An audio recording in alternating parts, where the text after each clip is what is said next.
Hi guys, happy Saturday. So, more Ouija sessions and more tarot readings will be coming tomorrow, definitely. So, we're going to pick back up on, I think, part 6 of the Children of Cain. So it's pretty interesting. Very interesting. So, alright, where did I go? It's really hard to bookmark my own notes. Very hard.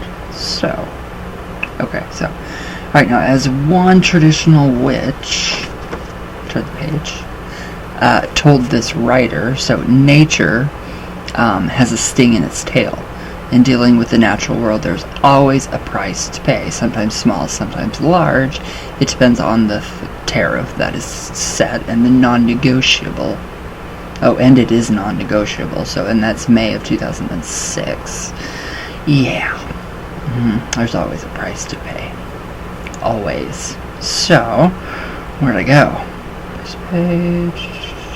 Alright, so because of the fragmentary, I love it. I love that word. Because of the fragmentary nature of the old craft, it would be incorrect to be too dramatic about its beliefs and practices. However, it is possible to identify certain hallmarks from published sources that make it very different from modern neo-pagan witchcraft. So, on the other hand, it is impossible to convey to the reader the unique ambiance that accompanies its practice unless they have actually experienced it. So yeah, that's very true. If you've never experienced any kind of traditional craft work, you can't describe it. That's why on my Patreon I don't really have much to, as in channeled messages. It's just something that you have to experience and feel. So, major elements of traditional craft,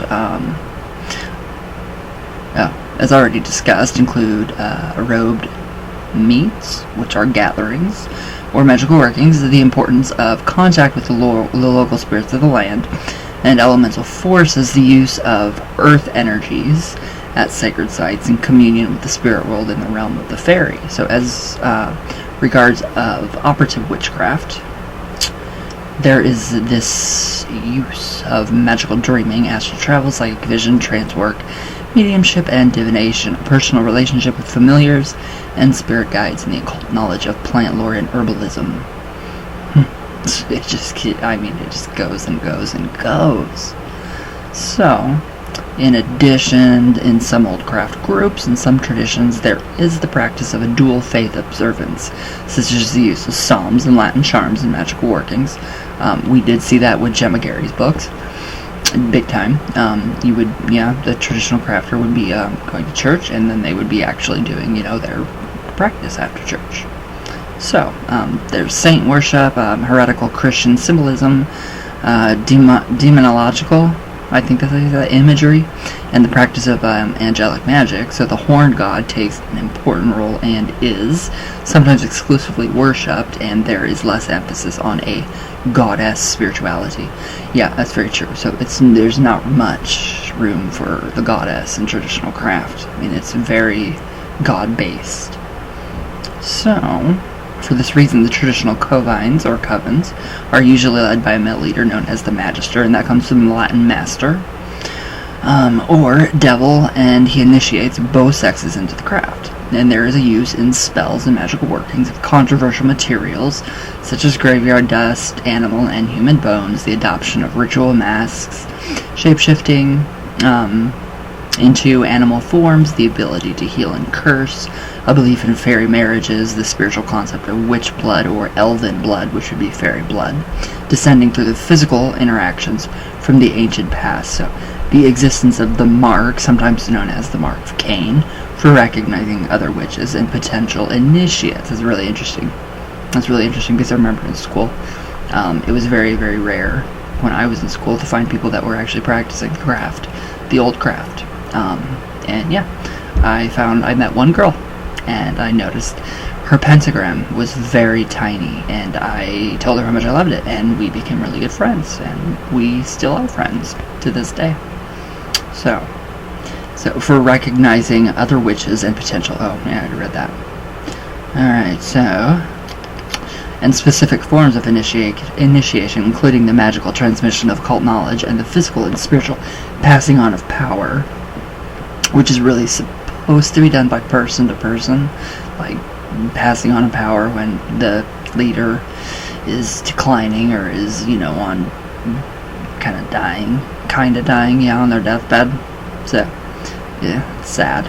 So the old craft is also exemplified by the close contact with the spirit world and acknowledgement of the bright and dark aspects of the witch god and goddess, and in some traditions, the role of the horned one as both Lord of the Wildwood and the Lord of the Wild Hunt. So these two aspects are sometimes represented by the Oak King and the Holly King, the twin gods ruling the waxing, summer year, and the waning, which is the winter. So we're going into the waning year. So that would be Bookadoo. He is going to rule now, Bookadoo, in traditional Cornish craft. So, respectively based on an ancient Welsh legend. So the witch god is also represented as the sacred king, the ancient vegetation god who suffers a sacrificial death at midsummer and descends to the underworld and is reborn at the winter solstice, whose myth was borrowed by and adapted by what religion? Christianity. So the god's death and rebirth reflects the journey of the sun through the seasons of the wheel of the year as it waxes and wanes. So as the human priest king, he marries Sovereignty, the goddess of the land, so who grants him kingship. At the end of his reign, the sacred king suffers a ritual death for the well-being and fertility of his people and the crops. Now, Old Horny is a potent and feral force. Wouldn't feral refer to cat, like a cat-like? Feral? Feline? Feral? Maybe. A feral force, and he demands respect from his worshippers. So, I love Robert Cochrane. So, Robert Cochrane described how he had a vision of the Old One, and said he appeared as vastly ancient and massive, like a great and ancient tree in a dark forest. He felt he was in contact with an entity that was old from the beginning of the world, and that is amazing. Old from the beginning of the world. Before this world, before everything. So it's just amazing. So a few years ago, this writer had a similar experience with the Horned One. So its presence was terrifying, and he appeared as a huge naked man with a stag's head and antlers, exuding an aura of enormous power and strength. Yeah, it's the Horned One. It's not scary once you really get into it. It's beautiful. In traditional witchcraft, the dual-faced god is equally the ruler of fertility and death, while the goddess, in her many aspects and forms, has a responsibility for birth, fate, and the renewal of creation. So, alright, I think we'll stop there. Now, let's see. It even gets more interesting. It really does. I mean, these pens nowadays, look, you can just... I don't like that. Now my pen won't write. Oop. There goes that one. Now let's see if I can get this. Okay. Yeah, it is interesting. And I think you guys will like what we have coming up next. But yeah, hold on, I gotta write this down before I forget. Yes, all kinds of notes everywhere. I don't even know what I wrote. What I bookmarked. Great. But yeah, I'm just really liking this. This is more historical. I mean, this is, it's amazing. It's going way further. Can I actually find that? Yeah, some traditions. So yeah, it's about the goddess, so. But it is, it's really amazing.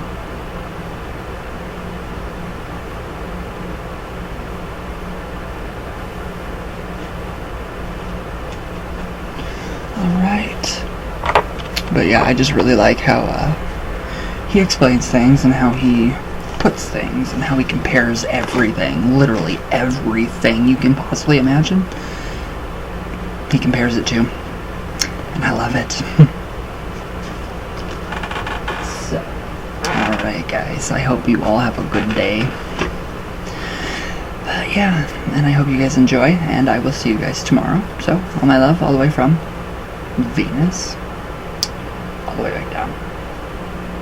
And I love you guys very, very, very much, and I will see you guys tomorrow. I feel like crap today, but anyways. Alright guys, have a good weekend, and stay safe.